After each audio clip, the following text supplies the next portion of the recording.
Hello everybody, it's Josie here. I'm going to be doing another one of my two book reviews.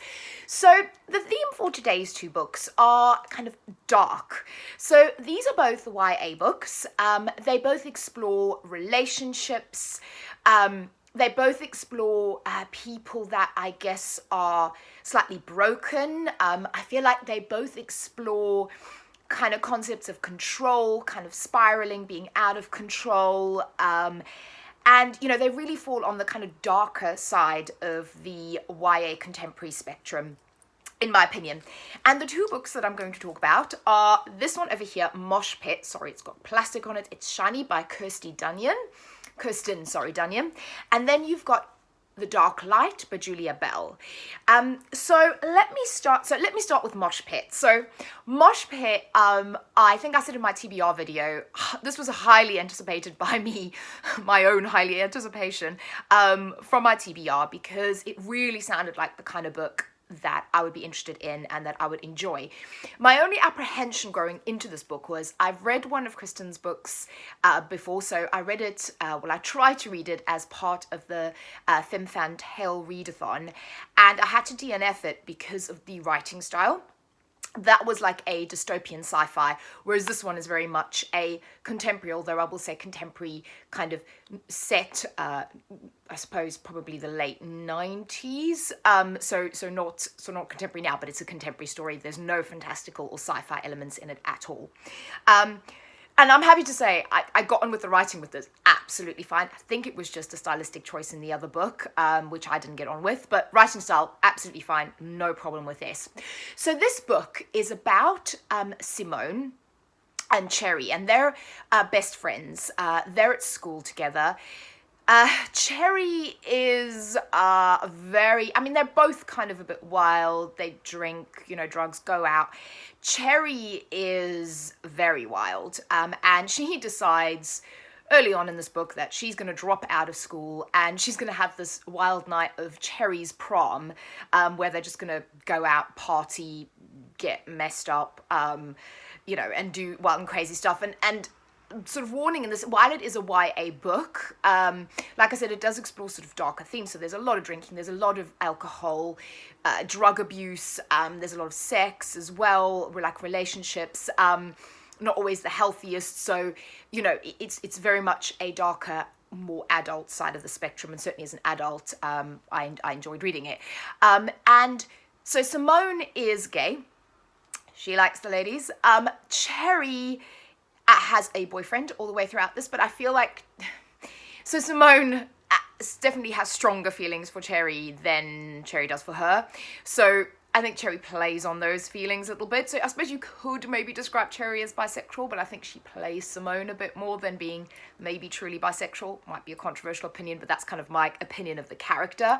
You also have a great trans representation. So you have a character called Carlotta in the book. And if I'm really honest, the first time she was introduced and described, I didn't realize that actually she is a trans character. So but she has a boyfriend, so there's a great relationship there. There's also she comes from, I think it's a Puerto Rican, I might be wrong, family. So there's a lot of kind of representation in this book, which I really appreciate and really like, but it is very dark. So Cherry kind of goes, you've got sort of three parts of this book, and I think the middle section is called Spiraling. And it really is this kind of spiraling out of control, and how her life gets more and more out of control, and the people around her, Simone, trying to put her back, Carlotta trying to help her, but it's just, it's how she kind of gets more and more out of control. It's really good. Like I said, it is really dark. It goes dark.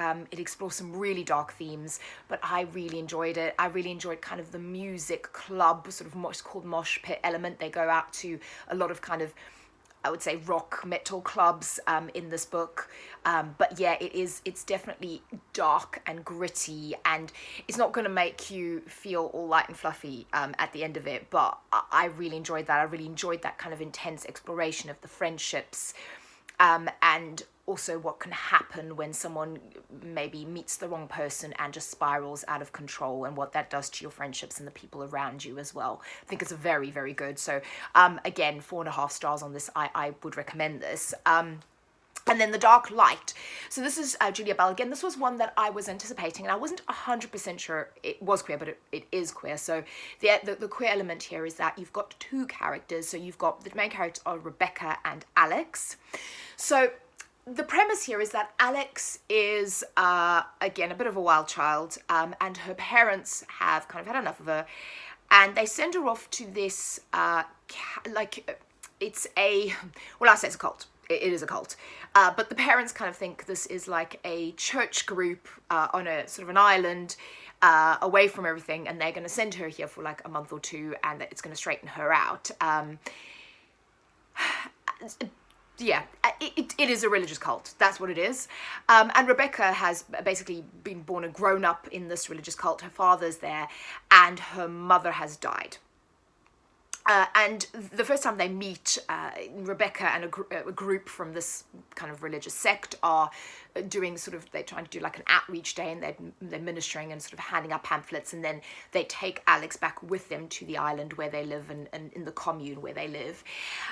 So this book really explores, and Alex is very much described as quite masculine presenting, so she is... you know, when Rebecca first sees her, she mistakes her for a teenage boy. And there's, as you can imagine, there's a lot of exploration in this book around religion and sort of extreme religion and extreme religious beliefs. So there's homophobia, again, triggering here. There is, the women are very much second-class citizens. You know, they're being punished for the sins of Eve. And they are, you know, second rate to the men. So, for example, when they have breakfast, the men all sit down and have breakfast first, and then the women kind of have what's left. And there are, I would say, scenes of child abuse in this. There's two young children in this commune. It is, again, it is dark. You know, if you can take all that, it's very interesting to read. It did make me really angry in places, especially like... things like that about how you know, they talk about how women are, and they're second class, and how homophobic they are as well. Rebecca and Alex strike up a friendship, and you know, pretty obvious that they have feelings for each other.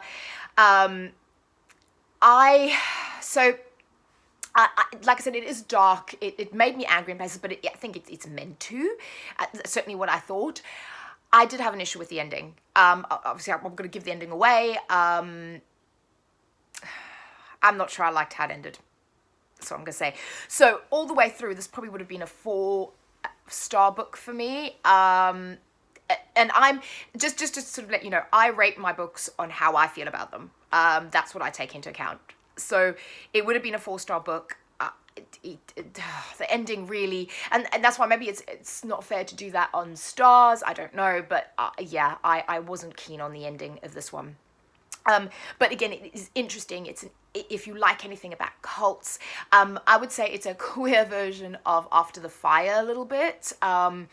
Which kind of, this is more when you're in the kind of cult mentality, and they are an end of days cult, they are a doomsday cult, so they very much believe that in a week, the end of the world, you know, that's going to happen. So they're very much a sort of Manson-esque doomsday kind of cult. So yeah, so there's loads of trigger warnings for all those things in this book, but if you can handle it, if it's something you're interested in or something you want to read about, it's good. It's just that I personally didn't like the ending, but that's I guess that's just a personal choice, but it was very interesting to read. So yeah, they're not, like I said, not light and fluffy. They will not leave you smiling, but they are good reads for various reasons. So yeah, so those are my reviews. Let me know if you've read them and what you thought, especially if you've read The Dark Light and what you thought of the ending. And then obviously if you have any recommendations, always let me know in the comments, and I will speak to you all again very soon. Bye bye.